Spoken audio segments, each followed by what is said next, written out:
Lo tau gak sih film-film yang awalnya nggak serem nih sebenarnya, tapi di remake jadi film serem. Contohnya kayak Winnie the Pooh ya kan. Oh oke. Winnie the Pooh kan kita sama-sama tahu lah ya. Iya. Menceritakan tentang Pooh, Piglet dan Eeyore ya kan.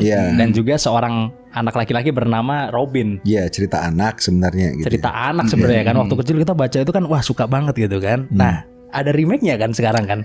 Ya, ada remake jadi film horor ya. Jadi film horor di remake ya kan. Dua ada dua sekarang. Ada dua, yang kedua udah keluar waktu itu ya kan. Dari cerita yang anak-anak itu ya kan, mereka kan suka bermain bareng tuh manusia dan juga binatang-binatang ini kan, Pooh dan teman-temannya. Suatu hari si Robin ini beranjak dewasa, Son.